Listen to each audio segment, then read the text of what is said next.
Karena tapi isinya masyarakat yang guyup, rukun, tentrem, ahli ibadah, rajin ngaji, kayak masyarakat Balangan sini. Ini daerah yang bagus ya kayak gini. Gitu loh. Meskipun jalannya masih belum masalah, berlubang, makanya yang perlu dipantuli bisa mereka dulu.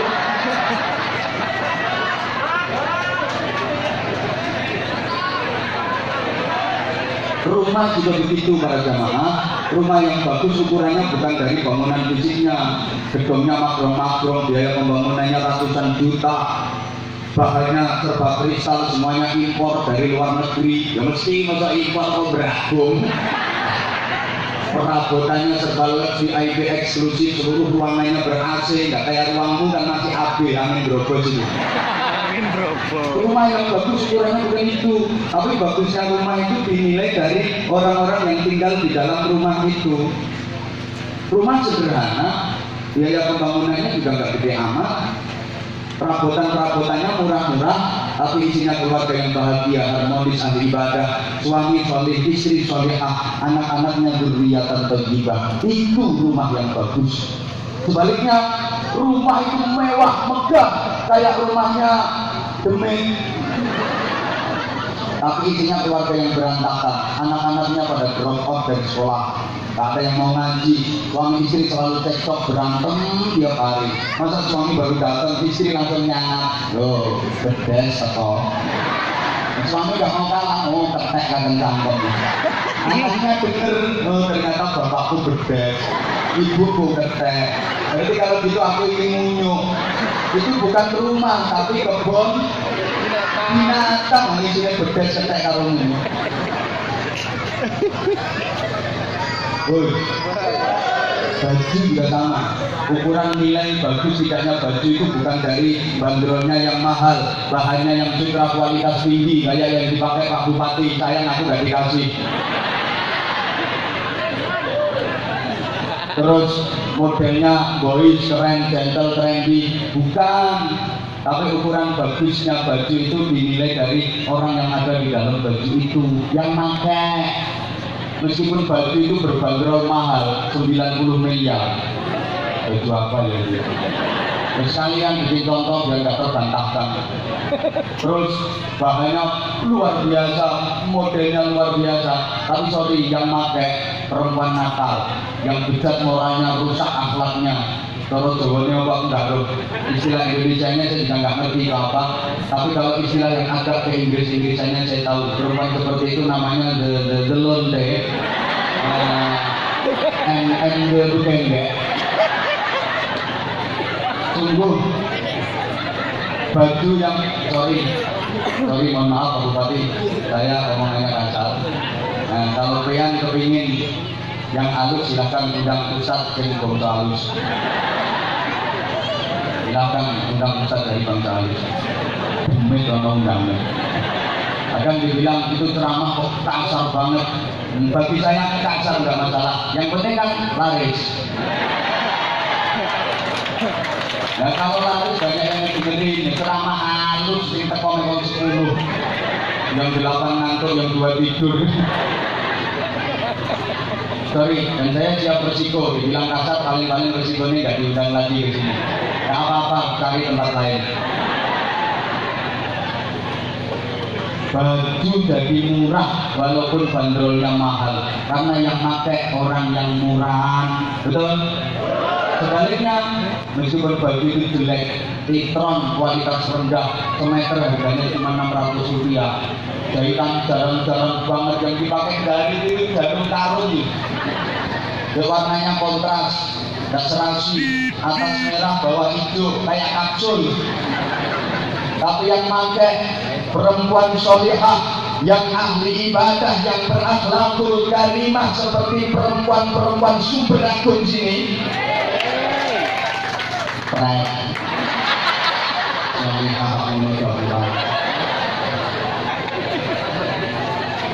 Baju bandrolnya murah, tapi yang pakai berakhlakul karimah, maka nilai baju itu jadi mahal. Betul? Allahumma sholli ala Muhammad. Semuanya mudah-mudahan berkah. Rumah tangganya berkah. Tapi ingat, rumah yang bagus standarnya bukan dari bangunan fisiknya, tapi dari penghuni rumahnya. Sebagus apapun bentuk rumah, semegah dan semewah apapun bangunan rumah, kalau yang di dalam isinya kambing, namanya tetap kandang. Betul? Bentuknya rumah bagus, megah, mewah, indah, tapi dalam isinya sapi, kerbau, namanya kandang. Maka kalau lihat ada rumah mewah, gak usah iri, lewat aja sambil lewat, ini paling ya kandang. Rumah bagus, indah, tapi yang tinggal di dalamnya orang-orang yang bermental kerbau, bermental kambing, itu bukan rumah, kandang. Bentuknya sederhana, bangunannya dari kayu, lubang-lubang sampai kiri itu lebu. Tapi yang di dalam isinya manusia, maka itulah rumah. Understand? Semewah apapun bentuknya, semegah apapun bangunan rumahnya, kalau yang di dalam isinya orang sakit, namanya ya rumah. Apalagi yang di dalam orang sakit jiwa, namanya rumah sakit. Rumah kayak istana, kinclong-kinclong, tapi isinya mak lampir, ini pelet, gerandong-gerandong, sudah bolong, itu namanya rumah hantu.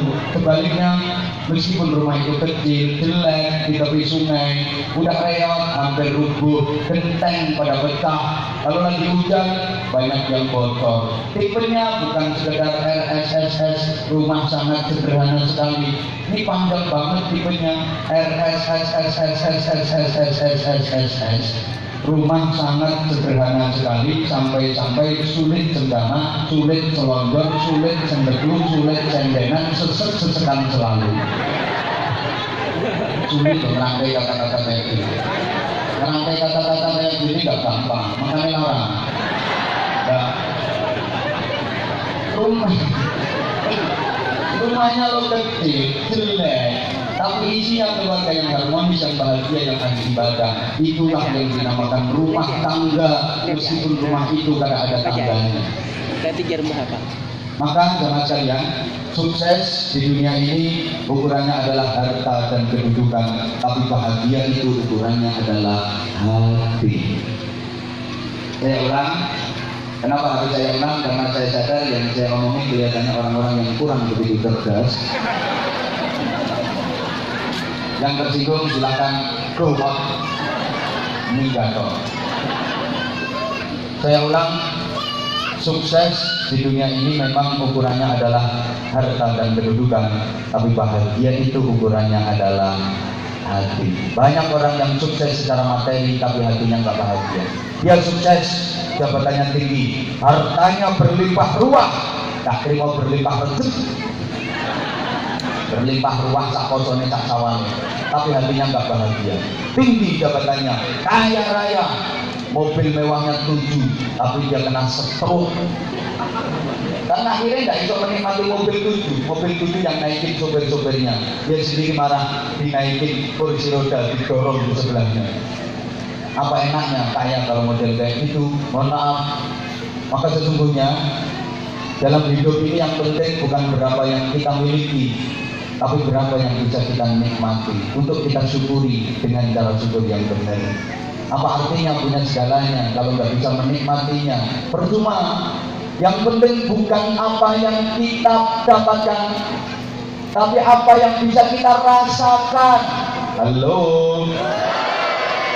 Belum tentu orang yang berhasil mendapatkan sesuatu yang diinginkan itu bisa merasakan dan menikmatinya. Kepingin jadi bupati, begitu jadi bupati beneran, belum tentu bisa merasakan jabatan bupati itu. Belum tentu bisa menikmati jabatan bupati itu. Ruwet, mikir jalan urung aspalan. Makanya saya nggak mau jadi bupati. Males, biar beliau kata. Lebih pikir jadi bupati itu mesti bisa menikmati jabatan sebagai bupati. Kalau malam sulit tidur. Pejabat-pejabat sekarang itu takut sama 1 KPK, 2 BPK, 3 PKK.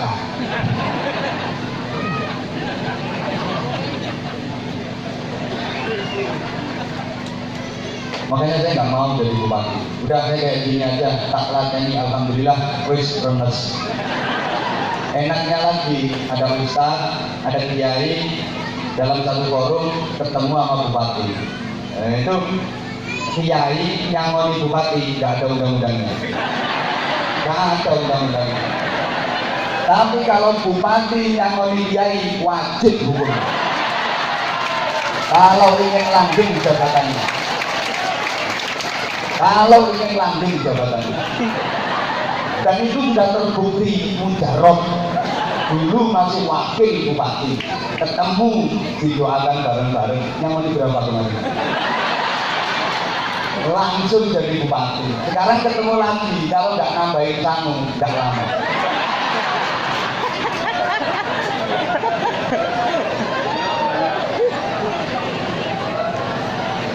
Kalau nyangon ini banyak, wah 2 periode. Periode ketiga gubernur, bisa dibuktikan omongan saya.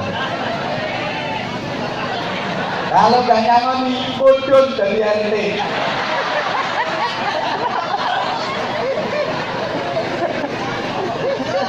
Atur ya wes. Saya ulang, dalam hidup ini yang penting bukan berapa yang kita miliki, tapi berapa yang bisa kita nikmati untuk kita syukuri dengan cara syukur yang benar.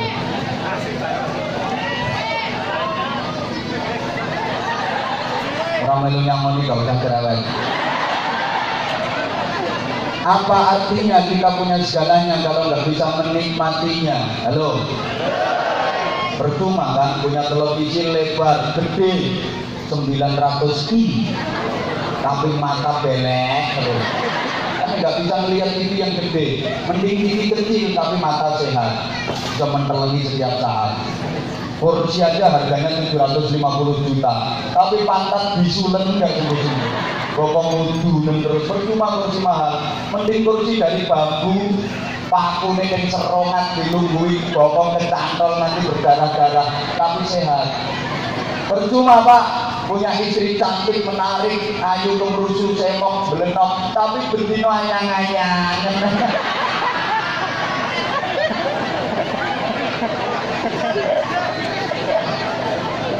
Mending istri wajahnya nggak begitu cantik tapi sehat, setiap saat bisa dipakai. Ini sengaja saya sampaikan, tujuan saya untuk menghibur yang wajahnya jelek-jelek itu. Kan bisa senyum di sana. Makanya Bu, kalau dikatain sama suami celek, cerewet, dan jelek, bawel, nggak usah ngebantah, nyantai jawabnya. Elek yo ben, yang penting orang anyang-anyang.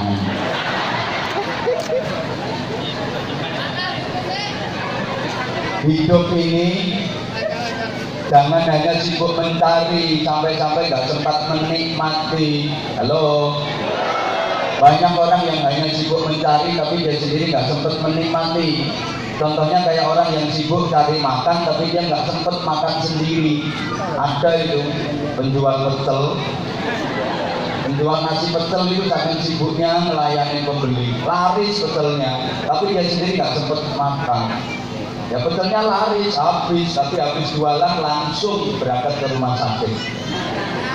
Maka tolong jangan hanya sibuk mencari sampai nggak sempat menikmati. Rugi, kita diperbudak oleh harta, kita diperbudak oleh duit, diperbudak oleh dunia. Ada orang yang kayak gitu, cari duit dapat banyak, belikan sawah.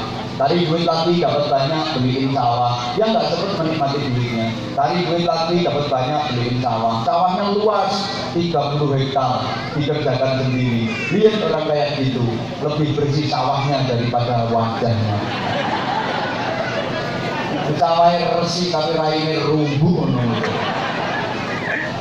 Apalagi punya duit 150 juta dibeliin sapi 10 ekor, dirawat sendiri, gantengan sapinya daripada orangnya. Maka kalau duitku banyak, tolong daftar haji dinikmati. Duit banyak, berangkat umroh dinikmati. Rugi Pak, hidup cuma sekali, gak punya pengalaman luar negeri. Murid-murid muda sumber agung. tulis beratur. Di sepanjang jalan ini yang saya temui, saya jalan sama Pak Bupati tadi, ketemu hutan, subhanallah. Ternyata hari ini saya berhadapan dengan orang-orang hutan.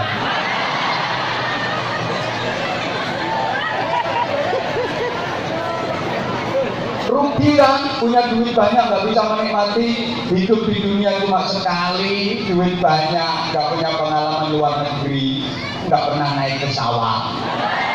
Rugi Pak, hidup cuma sekali, nggak pernah melihat pramugari, cantik pramugari, nggak kayak istrimu jemburin.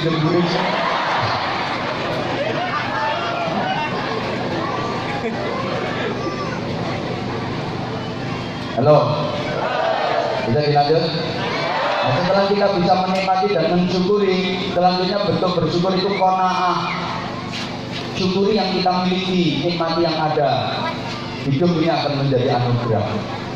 Syukuri apa yang hidup adalah, tetap jalani, melakukan. Ternyata suaramu lumayan enak. Besok ayo kita rapain namanya. Kita nggak usah sibuk memikirkan nikmatnya orang lain, apalagi iri dengan nikmat yang didapat orang lain. Allahumma sholli ala Muhammad. Banyak orang yang hidupnya tidak bahagia. Menemui dicoba yang ulun tiang kepada kakak. Kalau ganal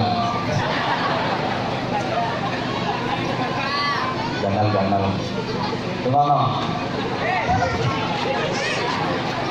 Banyak orang yang hidupnya tidak bahagia, bukan karena dia tidak diberi nikmat sama Allah, tapi karena dia terlalu sibuk memikirkan nikmatnya orang lain, sampai nikmatnya sendiri tidak dipikiri. Dia selalu merasa seakan-akan rumput di halaman tetangga nampak lebih hijau daripada rumput di halamannya sendiri. Padahal belum tentu nyawang bojone wong ketok bagus, nyawang bojone dhewe ketok wedhus. Kuwi sing marake atimu sumpek. Makanya tolong ibu-ibu, mbak-mbak, sama nyawang aku ini juga nanti duwe perasaan aneh-aneh. Aku takut sama perasaan aneh. Suamiku kok gantengnya nggak kayak kiai itu, aku nggak oleh. Gitu loh. Karena wajahnya cantiknya juga nggak kayak istriku. Dan nggak level lah. Malah ini kalau sembatin ke ibu-ibu. Dan nyonya aku jadi bojone Anwar Zahid. Ono ku gak oleh, tiwasan sampean batin wong aku mau wek.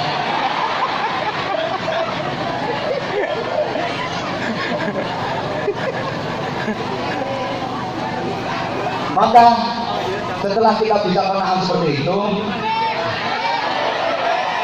ini jam 11.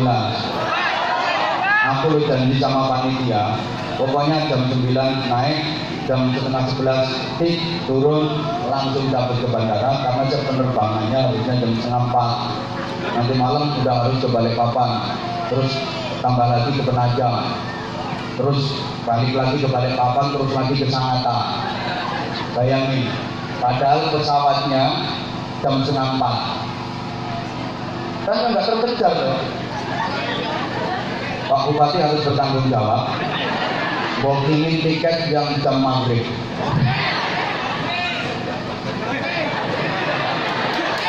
Gara-gara aku nunggu beliau, tapi mau berangkat langsung ke sini, disuruh mampir dulu ke kediaman beliau, di rumah dinas beliau, mampir ke situ. Kan? Makanya waktunya nggak molor. Jadinya saya terlambat, ketinggalan pesawat. Terus gimana kalau bupatinya nggak mau tanggung jawab? Apa perlu diberhentiin jadi bupati?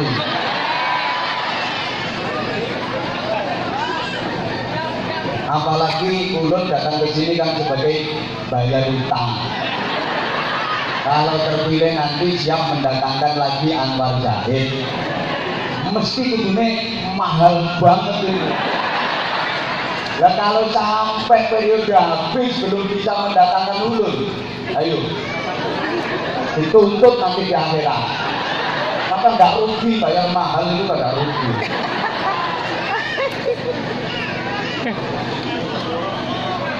Ngomong jauh gue.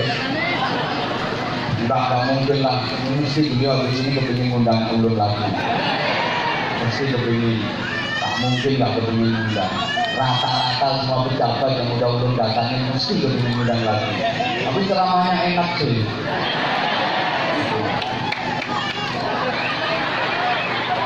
Ngapain pakai ngerayu-ngerayu? Ini 3 tahun bro. Masih kayak gini, coba keluar negeri kalau gue muntah mau alas.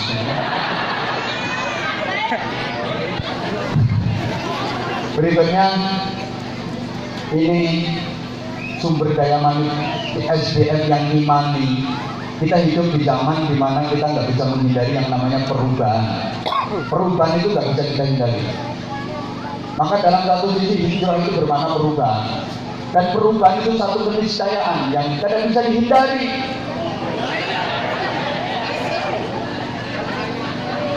Jujur.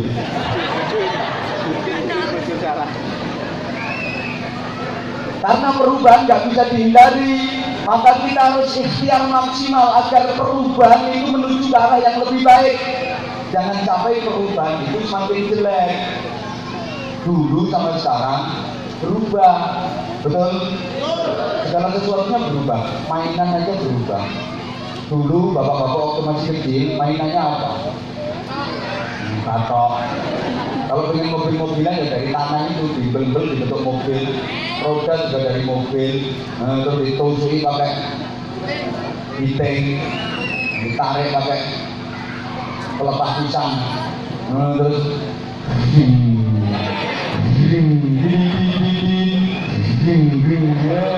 mesinnya yang congore dulu. Tapi kamu sekarang mainan anak-anak itu udah serba elektrik, pakai remote control semua, betul? Ibu-ibu dulu waktu kecil mainannya karet, kasti. Nah, sekarang udah ganti, mainannya udah Pokemon. Katanya Pokemon itu mainan modern. Modern apa? Tinggalan jauh. Kalau soal Pokemon lebih duluan orang Madura. Pokemon, kalau itu dulu Pokemon.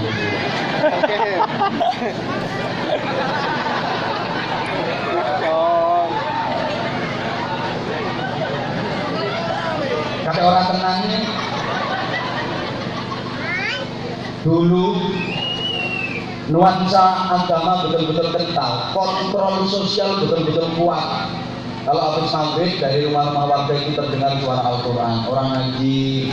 Dari masjid, surau, musola, langgar, salawat-salawat al-habji, sintujuron, al-barzanji, al-tibahi, syaraful anam. Subhanallah, ibu-ibu di bawah beduk napalin kita 20 ikut ditangkap kok. Apa-apa lil di situ itu. Anak-anak belajar baca Al-Quran, napalin huruf hijaiyah, alif, ba, ta, taslim, ha, kok, dandang rusak.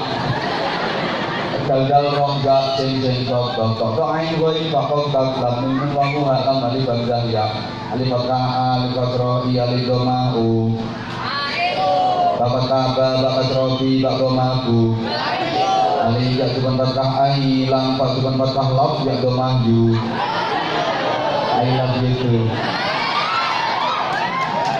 alif ya tuban fathah ain men sin tuban kasroh mis yang domahu. Yes, ketahuan kamu kangen sama aku kan? Kok tahu banget sih kalau aku saya ngomong kamu? Yang kenceng tak berkata, tak kasroti, tak domatu. Membakama, tak berkata, menggomamu. Matamu dewe.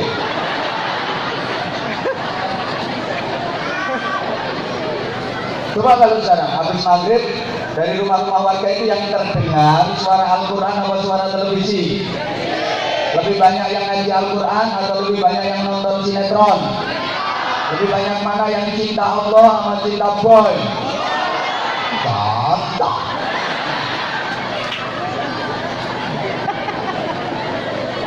Makanya kelakuannya jahat oleh Mama Adriana.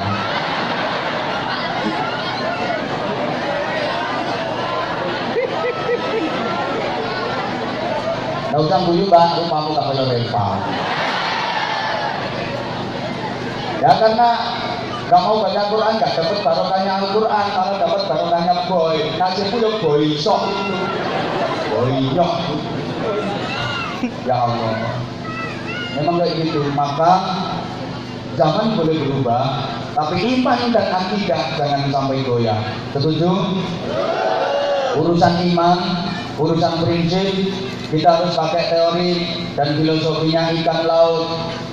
Ikan laut itu meskipun dia direndam air asin bertahun-tahun, karena emang hidupnya di laut, air laut itu rasanya bertahun-tahun direndam air asin, hidup di lingkungan yang asin, tapi ikannya nggak terpengaruh, nggak ikut asin. Kalau nggak percaya ikan laut, tas coba dilaten, nggak asin, padahal dia hidupnya di air asin, bertahun-tahun dia direndam di air asin, tapi nggak terpengaruh, nggak ikut-ikutan asin. Kenapa? Karena ikannya hidup. Ya bener tak pikir. Karena ikannya hidup. Nah orang itu kalau hatinya hidup, orang itu kalau imannya hidup, meskipun dia dikepung pengaruh jahat sekuat apapun, dikepung maksiat sekuat apapun, tidak terpengaruh. Hatinya hidup, imannya hidup. Kayak ikan laut direndam air asin bertahun-tahun, tapi tidak terpengaruh, tidak ikut-ikutan jadi asin, karena dia hidup. Maka sekali lagi, orang yang hatinya hidup, imannya hidup, meskipun dia dikepung pengaruh jahat seperti apapun, dikepung maksiat seperti apapun, tidak akan terpengaruh. Silakan dirikan pabrik minuman keras berbagai merek di lingkungan saya, tidak akan terpengaruh ikut-ikutan mabuk, karena hatinya hidup, imannya hidup. Silakan bikin tempat perjudian yang besar di desa kami, tidak akan terpengaruh ikut-ikutan judi. Kenapa? Hatinya hidup, imannya hidup. Silakan edarkan narkoba berbagai jenis, tidak akan terpengaruh. Hatinya hidup, imannya hidup. Ayo bikin naik klub, tempat hiburan malam, tempat dugem. Tahu dugem ya? Naik ojek itu duduk gemetar, adem. Tidak akan terpengaruh. Hatinya hidup, imannya hidup. Silakan dirikan tempat prostitusi yang besar di samping rumah dengan perempuan-perempuan cantik di dalamnya. Naik kumbuh, tidak akan terpengaruh. Kalau imannya hidup, kalau hatinya hidup. Tapi sebaliknya, ikan laut itu kalau mati maka dia mudah dipengaruhi lingkungan. Tergantung diperlakukan kayak apa. Digaremi dia jadi asin, diasemi dia jadi asam, jadi kecut, ditusuk-tusuk jadi panggang, dibikinin sambel dia jadi pecel, karena dia mati. Orang yang hatinya mati, orang yang imannya mati, ya kayak gitu, mudah terpengaruh. Kalau lagi bersama ustadz alim kayak ustadz, dia lambene umi-umi, dianggap baca wirid, baca zikir, padahal ngapalin nitang. Kalau lagi ada di majelis taklim kayak gini, masya Allah, khusyuk, anteng, diam. Tapi kalau lagi kumpul sama tukang mabuk, teler.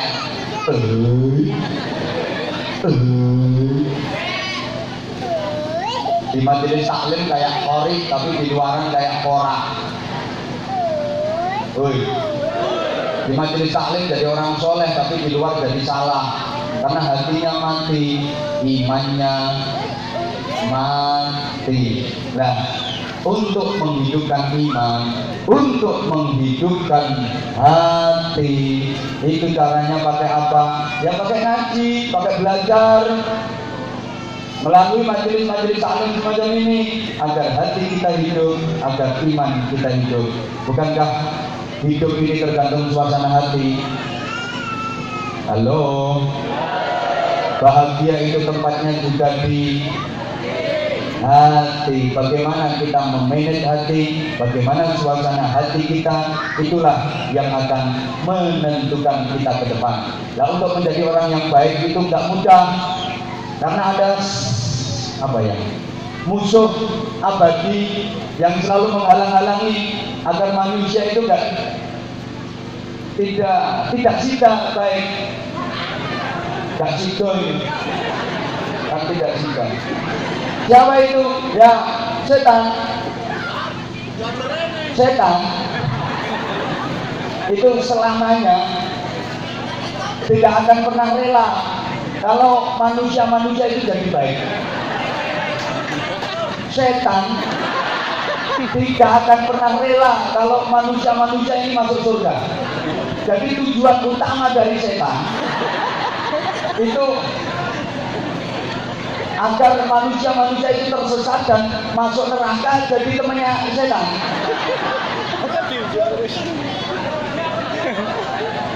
Kalau setan yang beneran, dengerin, kalau setan beneran, di Indonesia ini udah banyak yang mengajukan pensiun dini. Ya, kenapa? Ya karena manusianya udah jauh lebih setan daripada setan yang asli.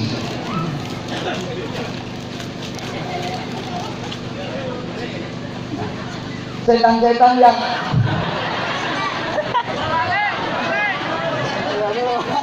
menyesatkan manusia itu dia pantang menyerah, tidak kenal putus asa. Berbagai cara dilakukan oleh setan-setan agar manusia itu tersesat. Maka dalam menggoda manusia, setan punya 3 kesempatan. Bukankah begitu setan?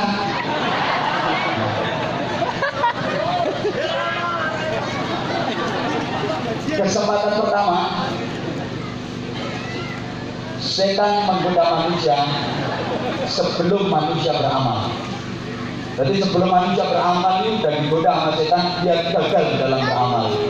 Ini tadi mau berangkat ngaji, manusia itu sudah dibisikin sama setan.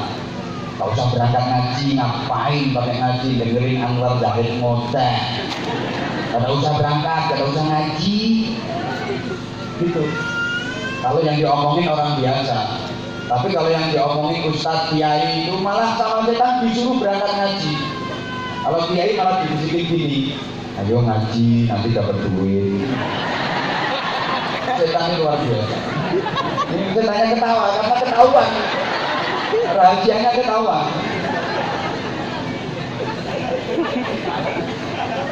Orang mau bersedekah juga gitu, dilarang sama setan. Gak usah bersedekah, duitmu berapa sih? Pakai sedekah segala kayak orang kaya aja, macam orang kaya aja. Gak usah sedekah, itu setan. Ada orang mau sholat begitu, ngapain pakai sholat? Gak usah sholat, akhirnya gak sholat dia. Kalau gak gitu ditunda-tunda sholatnya, ntar aja waktunya kan masih panjang. Nanti ada sholatnya kan baru masuk waktu, masih panjang, nanti. Akhirnya gak sholat. Sekali sholat umat digabung sholatnya. Niatnya lucu. Usolli fardhu subhi wal duhri wal asri wal maghribi wal isyari oplosan lillahi ta'ala. Yang sholat pun dia oplos.